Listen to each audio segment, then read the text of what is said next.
Welcome to Tell Me Some More with me, your host, Dr. Sheva, clinical psychologist and curious human about all things emotions, relationships, connection, and growth. My mission is to help you in improving your self-confidence and your relationships, both with yourself as well as with others, and to increase your awareness around the topics that actually matter in order to live an intentional, fulfilling life. Each week, I'll be releasing one episode that will either be a solo session with me or a conversation with an expert in a different field. While I hope that you find this information helpful, it's not intended to be a substitute for mental health or medical treatment or professional advice. Now let's get curious and help you to have more of the life and the relationships that you desire and so deserve. Enjoy, everyone. Hi, everyone. Welcome back to Tell Me Some More with Dr. Sheva. During today's episode, we're going to be focusing on breakups. We'll be talking about what tends to happen during a breakup, the factors that influence someone's experience during a breakup, as well as, most importantly, what are the things that you can do to support yourself throughout the healing journey. I recognize that breakups can be different for each one of us. So during today's session, we're really focusing on what to do if you're experiencing more of the difficult or negative emotions or uncomfortable emotions that show up for you with the ending of a relationship. So a breakup ultimately is an ending of a relationship. And depending on the duration of the relationship, the emotional intensity and level of connection and intimacy of the relationship, the extent to which you thought that you would continue experiencing life with that person, and the extent of involvement within that person's life and theirs within your life, all of these factors can influence one's experience. And as you're going through a breakup, if you're finding that maybe, again, more of those negative, uncomfortable, difficult emotions are showing up for you, I want to validate that experience. I think breakups and heartbreak is incredibly difficult a lot of times, right?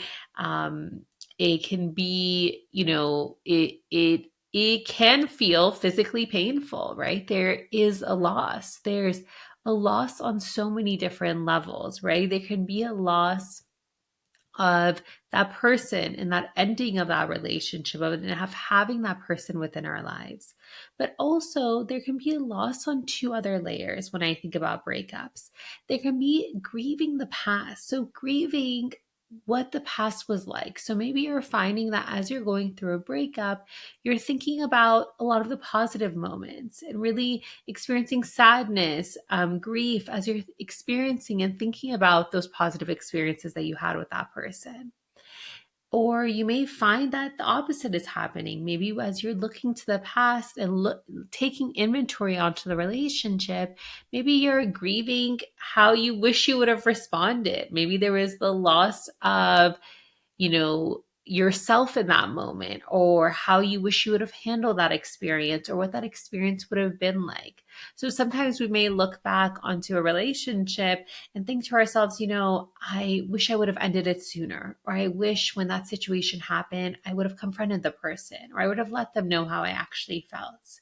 And as we're having those responses, those reactions to ourselves or that other person or the situations that we were in the past, that within itself can bring up a lot of more uncomfortable, difficult emotions for us, or may lead us to really grieve those experiences, right? As we think about what could have been or what should have been or how we could have handled those situations differently.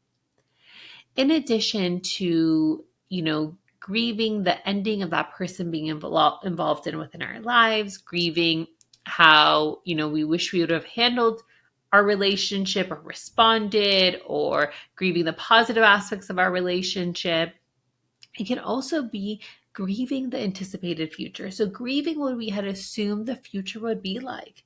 So this could look different for each one of us depending on the context of the relationship. And again, the extent to which you had assumed that you would be continuing life or experiences with this person.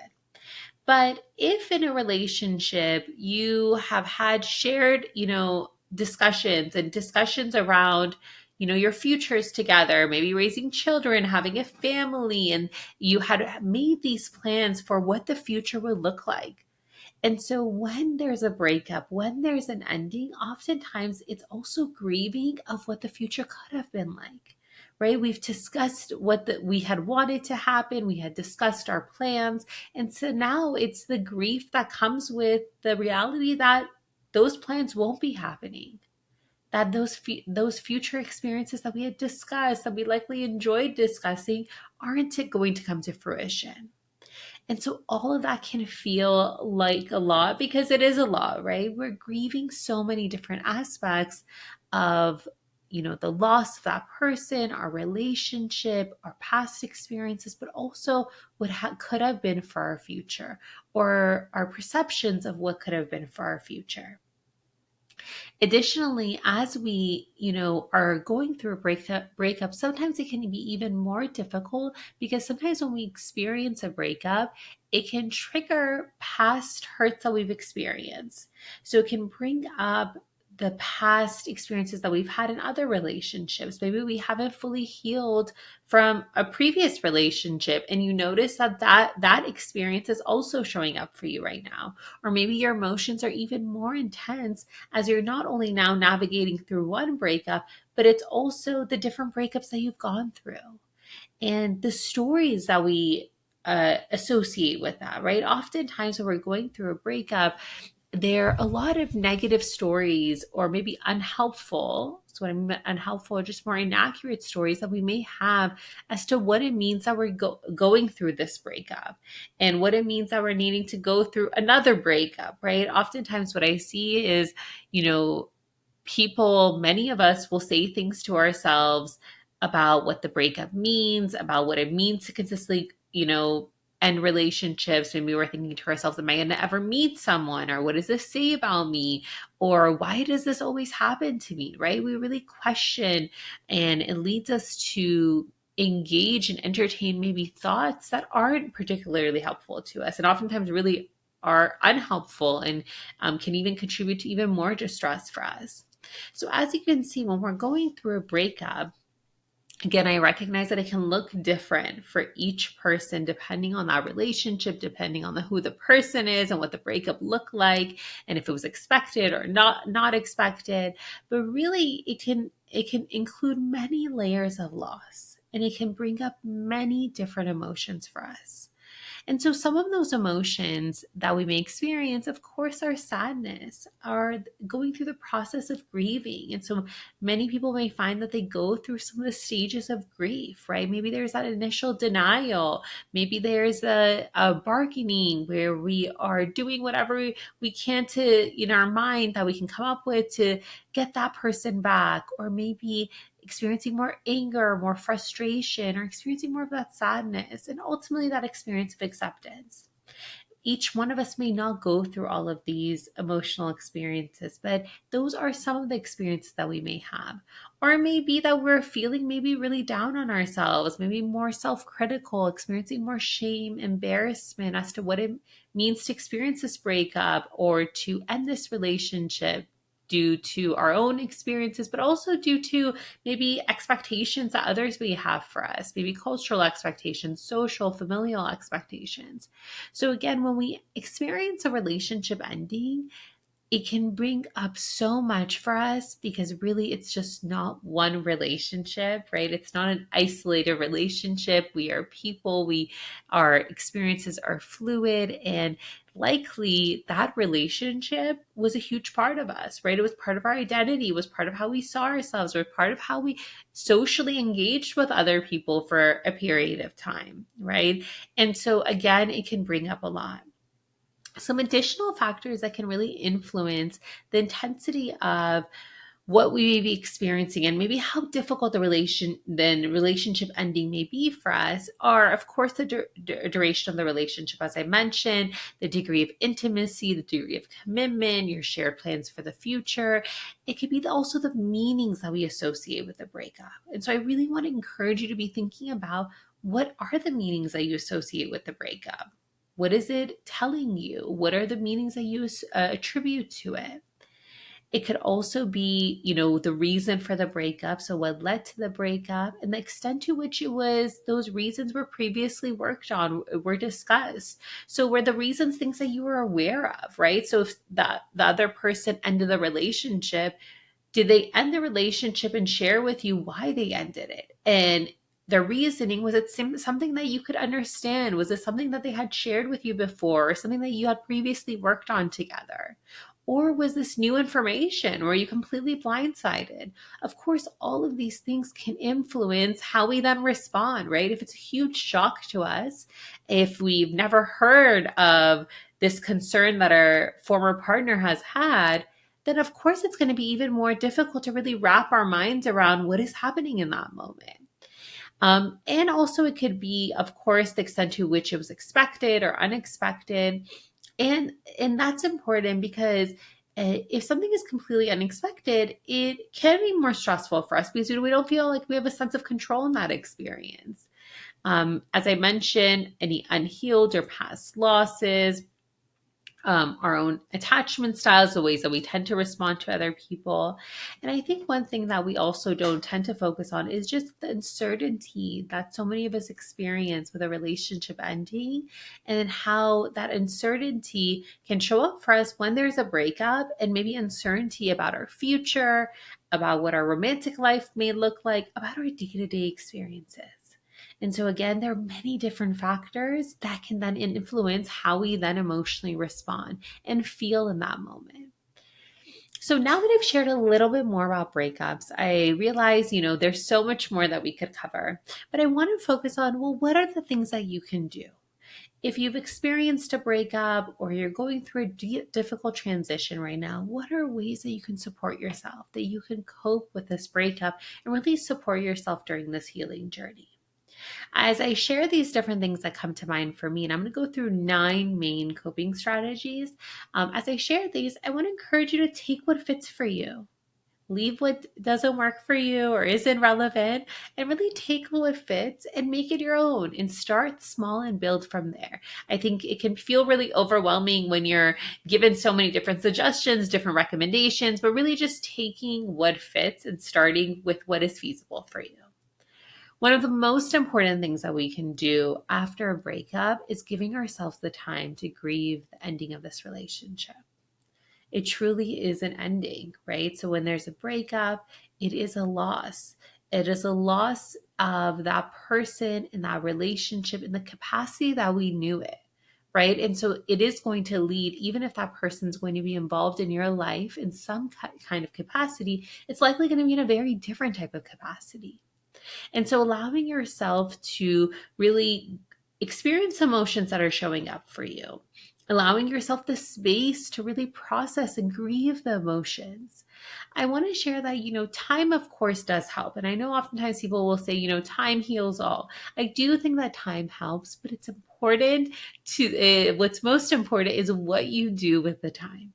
And so, of course, giving yourself the space, the time that you need to process, to cope with whatever is showing up for you, but also remembering that what's most important is making sure that you are maximizing the time that you have in ways that you are engaging in activities that are going to be most supportive of you and your healing journey, right? Of what's going to help you during this time.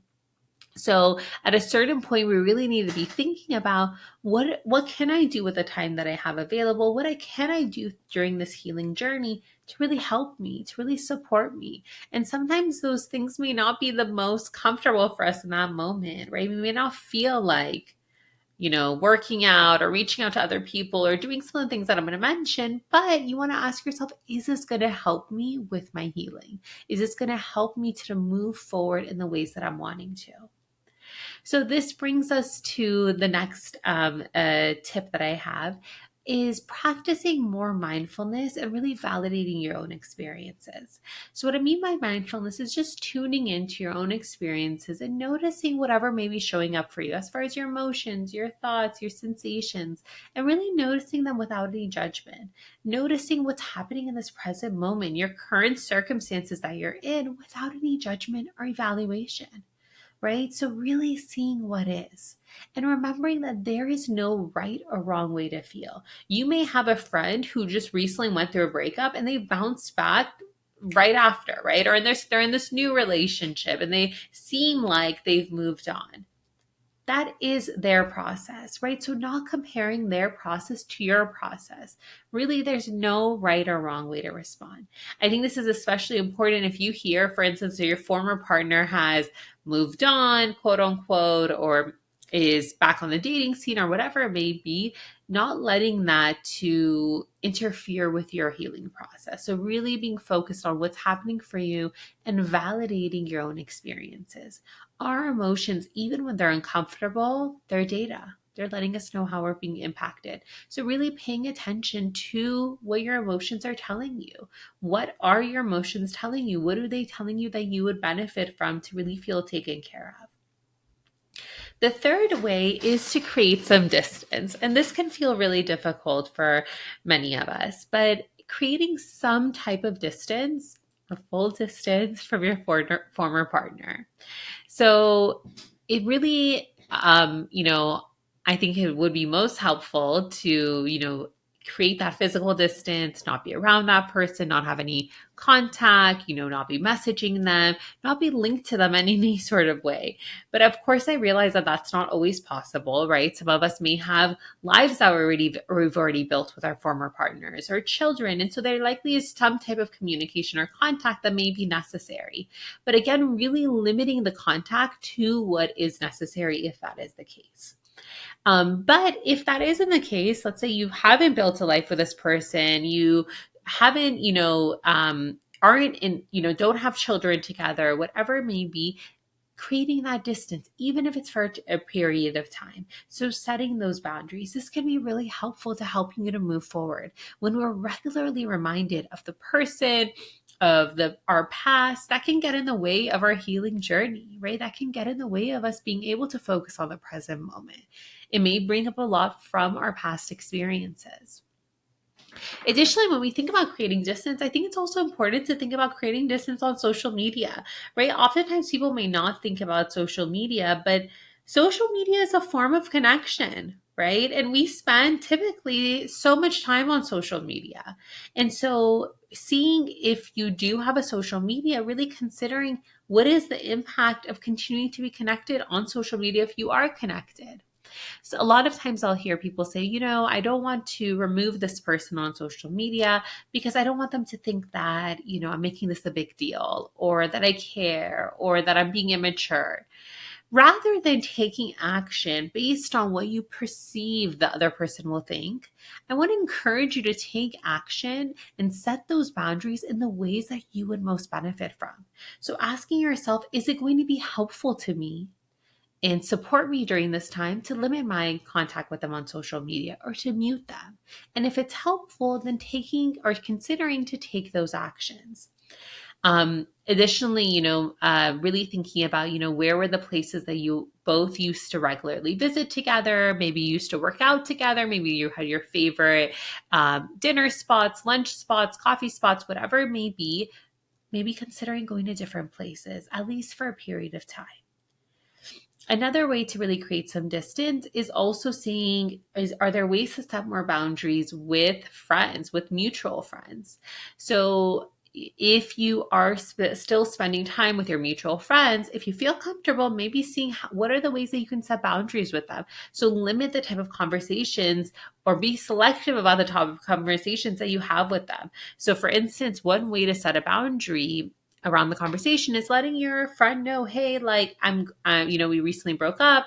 I'm, processing the breakup, and I would really appreciate if we didn't bring up so and so, if we didn't bring up my ex. Again, these are opportunities and boundaries that you are putting in place to be able to support you. So again, just thinking about, are there ways that we can create more boundaries, set more distance in ways that fit for your life, depending on what your day-to-day looks like, depending on the extent of involvement that you have with your former partner. The fourth strategy is going back to the basics. So really checking in with yourself and seeing what are the ways that you are taking care of yourself. How are you living out the basic? What are the ways that you are taking care of yourself, supporting yourself? So going back to your sleep, your nutrition, your movement, the extent to which you're socializing. All of these are so important. They're basic, but they're foundational, right? So you want to be thinking about ways to really fine tune the basics for yourself during this time. Typically, in moments of stress, the first things that we tend to let go of are self-care strategies, are the things that are foundational for our well-being. And so I want you to take inventory and see, what are the things that you're doing well at? What are the things that you would benefit from doing more at? So for instance, prioritizing your sleep. So oftentimes when we're going through difficult transitions, we may find that it's harder to fall asleep, or maybe your bed feels empty without that person, and maybe you're finding that it's hard to fall asleep at night as you're thinking about the past or what has happened or what your future may look like, whatever it may be. I want to encourage you to do things that will help you to feel more relaxed, to be able to transition into a state of being able to fall asleep at night and being able to maintain sleep throughout the night. So having more of a nightly ritual, seeing, is there 30 minutes that you can block off each night and do things that will help to really relax you? So having more of a nightly routine can be really helpful. So maybe it's journaling, maybe it's doing a meditation, maybe it's having a non-caffeinated tea and putting your cell phones away, right? All of these can be ways to have strategies in place to help you to be able to fall asleep and help to counteract maybe a lot of our stress responses during that time.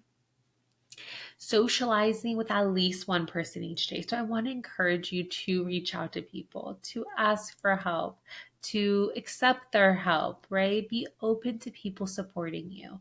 Going through a breakup, again, is very similar to experiencing any other type of loss. And so we want to allow people to be there for us during this time. And so I want to encourage you, even if you may not be particularly motivated, but to engage in some type of social interaction each day.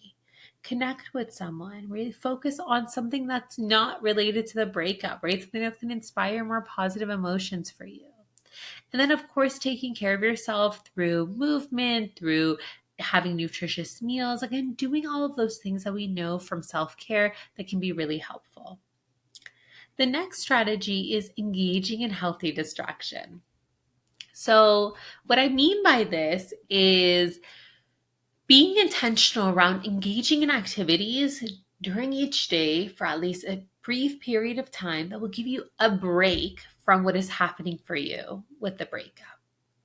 So I don't mean avoiding what is happening with the breakup. We don't want to avoid our emotional experiences, because what we know from the research is that the more that we avoid, the more that those experiences intensify, right? The more they increase. If anything, what we want to do is really tune in, as I've mentioned, to our experiences, notice and label them without any judgment.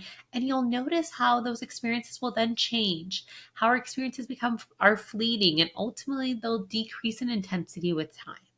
But when we're engaging in healthy distraction, what I mean by this is refocusing our attention for a period of time on activities, on experiences that bring us more joy, that trigger more positive emotions for us, that help us to create a little more distance from what is happening for us. Right? This is important because it will help to really decrease the volume on those more uncomfortable emotions that we're experiencing. It'll give us that break that we need, right? The break to focus on something else. So maybe it's, again, as I mentioned, reaching out to other people. Maybe it's refocusing your energy and your time into supporting others. We know from the research that when we're in positions when we're supporting other people and engaging in more altruistic acts, it's actually most supportive of us. Why? Because when we're in positions when we're supporting others, oftentimes we're able to more objectively view our life circumstances, right? We're able to more objectively understand the different ways that others are also being impacted. It also promotes a greater sense of fulfillment and connection with other people, right? It helps us to feel more deeply connected to the individuals that we're supporting. It helps us to experience a greater sense of gratitude. And all of these experiences can go a really long way in supporting us when we're feeling really down on ourselves, when we're going through a difficult adjustment or a transition. So again, thinking about the different ways to increase and connect with more positive experiences, feel more uplifted, and really do the things that will give you that emotional hug, right? That will give you that support in that moment. One thing that I do want to share is that as we are creating that healthy distraction, of course, as I said, it's a balance, right? We want to have that balance, but we also want to really tune into our experiences, pay attention to our experiences. But also, I want to encourage you to pay attention to the stories that you're telling yourself. What is the story that you're telling yourself about the breakup? What are the stories as to why it happened, or what it means about you, or what it means for your future? So really taking a chance to really tune into your own thoughts and see what are the stories that are going through my mind. And as you're doing this, you may find that your mind is hyper focusing on the positive. Maybe you're reminded of all the good things that were part of your relationship, all the things that maybe you're worried that you won't be able to experience again, or all the positive traits that your partner had, or the love that you all shared. And so oftentimes when we're going through a breakup, our mind has a tendency to focus on the positive, right? But I want to encourage you to also focus on what were the difficulties? What were the things that maybe contributed to the breakup? What were the factors that made the relationship maybe a little more challenging? And what were your lessons learned, right? This is also important. What are the things that you are going to take away from the relationship? Even if a relationship doesn't work out, that doesn't mean that it was a failed outcome, right? A relationship may not work out and we may still gain a significant amount from it. We can gain so much from our relationships. And at a minimum, what we can gain in most healthy relationships is our lessons, right? What have I learned about myself? What have I learned about who I want to be with? Who do I want to be within a relationship? How are you prepared to handle future situations, right? So really giving a chance to really engage in more reflection and really notice, what you can take away from it, but also be really mindful around the stories that you're telling yourself, making sure that you are saying stories and believing stories that are ultimately accurate. A common story that I'll hear, that I think probably many people can relate to, or oftentimes after a breakup, we may be thinking, I'm never going to meet anyone, or I'm never going to meet anyone like that person, or I'm never going to feel so in love, right? And those are the stories that come up for us that lead us oftentimes to feel even worse, lead us to even question the ending of the relationship, right? But instead, I want to encourage you to, although that story may feel really real for you right now, right? And it is something that is very understandable, right? As we are going into uncertain territory, you don't know what the future will hold. But also, I want you to really challenge that story and ask yourself, is this accurate? Have I felt this way in the past? If I have, how did I cope with it? How did I proceed in the ways that I wanted to? I can think of many times when probably many of us, and I know for me too, there have been moments in my life where maybe in that moment I felt like, how am I going to get through? How am I going to move forward from the situation? But what's amazing and likely for you too is that we're oftentimes able to move forward in ways that are much more skillful, in ways that are much more helpful than we could have ever anticipated, right? And usually when I look back and I see for myself the ways that I've moved forward, not only have I gained a ton from that experience, but oftentimes I feel very differently about that experience, right? I see it as something that, not that I'm saying I was fortunate to go through heartbreak, but something that really changed me in ways that at this point of time I'm fortunate, right? So really the challenging the stories that are coming up for you as you think about going into this uncertain territory. The next strategy that I would say is getting active. So, spending a few minutes at least each day in nature or doing something that's restorative for your physical body. We know that the ways that we physically take care of our bodies have a significant impact on how we feel.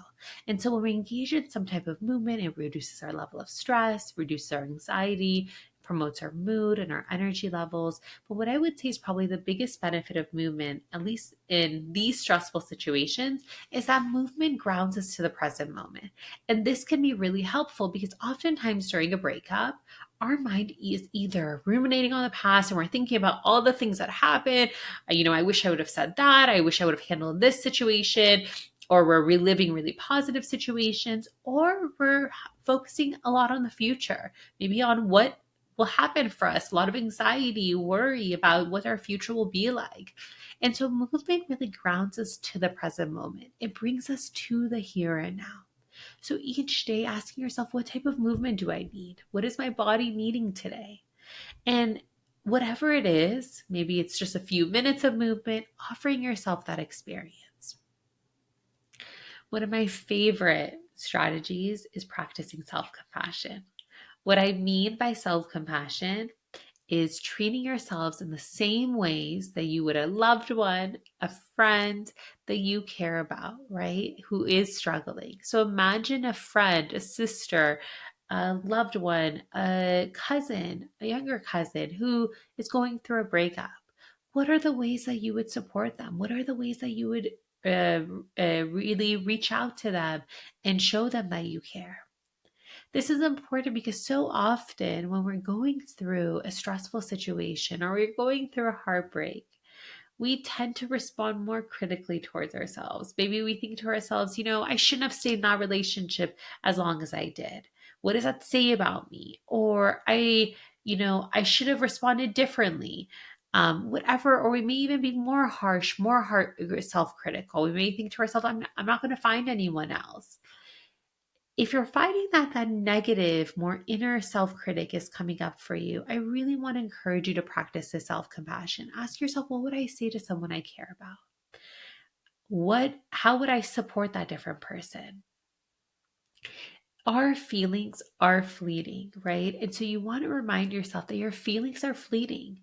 And in this moment, it may feel like you are alone in this experience, that you're experiencing this heartbreak that you won't be able to recover from, but likely this experience will change. And so you want to ask yourself, what do I need right now? How can I best support myself right now?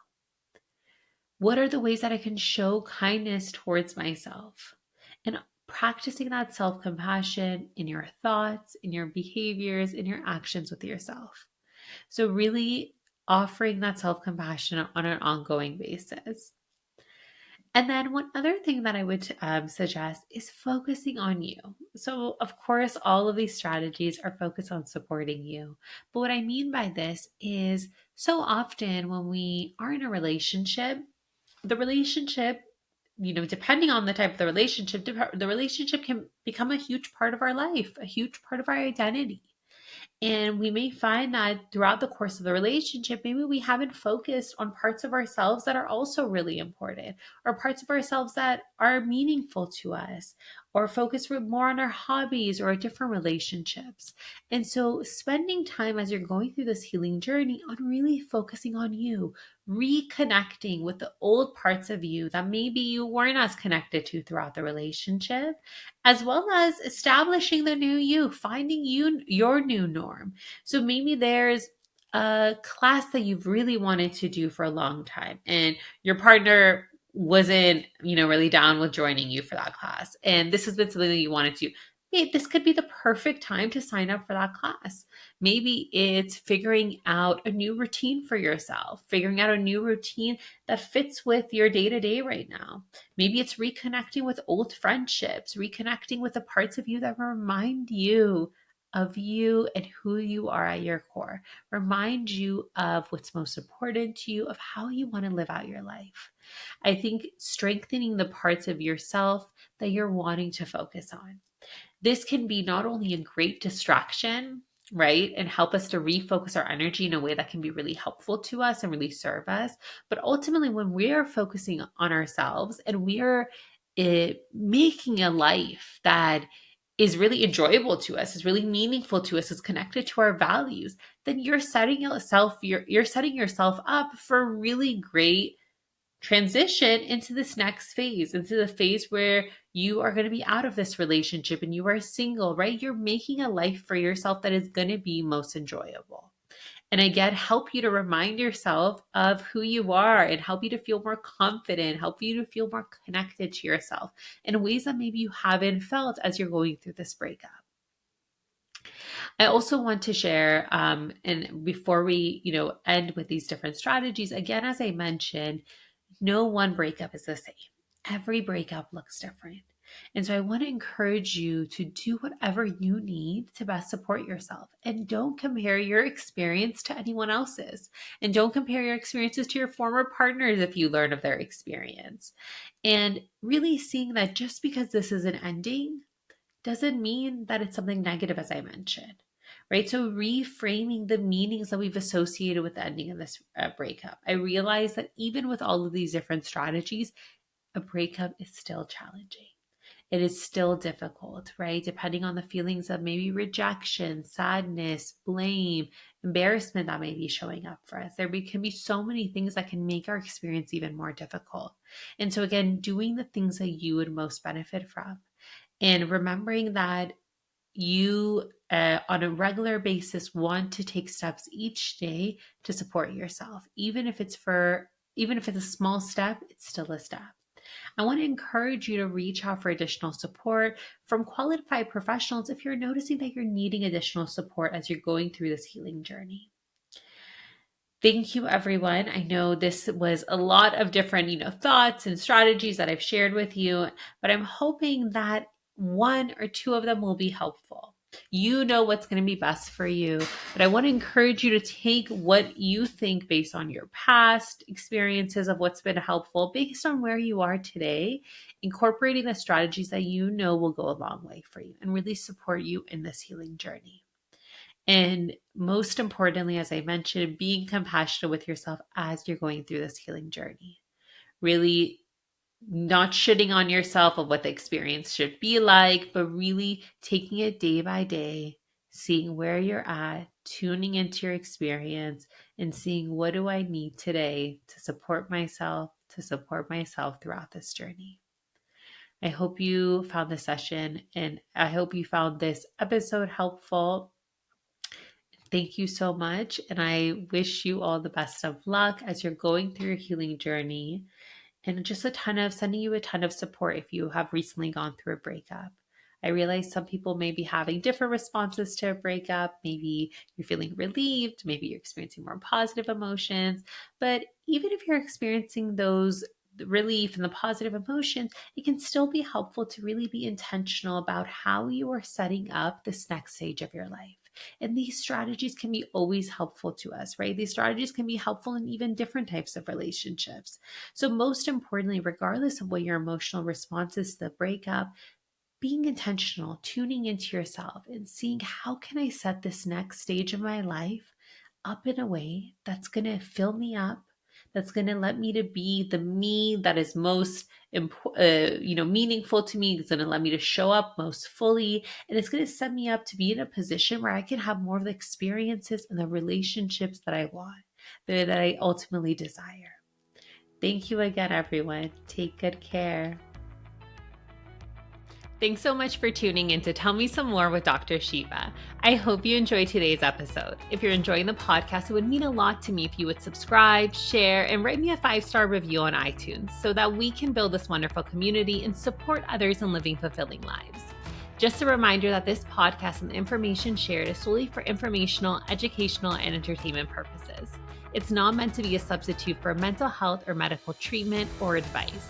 If you're looking for additional support in your journey, please seek out a qualified professional.